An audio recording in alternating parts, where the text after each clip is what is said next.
Hello friend, তো দেখো আমরা দুজনে রেডি সেডি হয়ে বেরিয়ে পড়েছি। আর আজকে আমরা যাব আমার পিসির বাড়িতে, কারণ আমার দিদির মেয়ের মামা ভাত।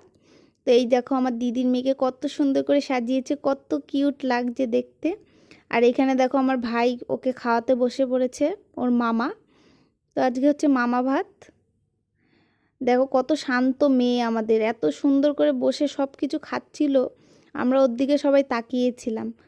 অন্যান্য বাচ্চারা এত কান্নাকাটি করে, আর আমাদের হচ্ছে শান্ত মেয়ে এটা। দেখো কত সুন্দর খাচ্ছে।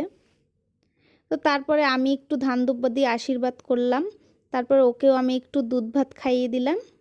আর লাস্টে একটা মিষ্টি ধরেছিলাম ওর সামনে, আর ওই মিষ্টিটাকে একদম ও চেটে চেটে খাচ্ছিল, সেটাই দেখে আমরা খুব হাসাহাসি করছিলাম।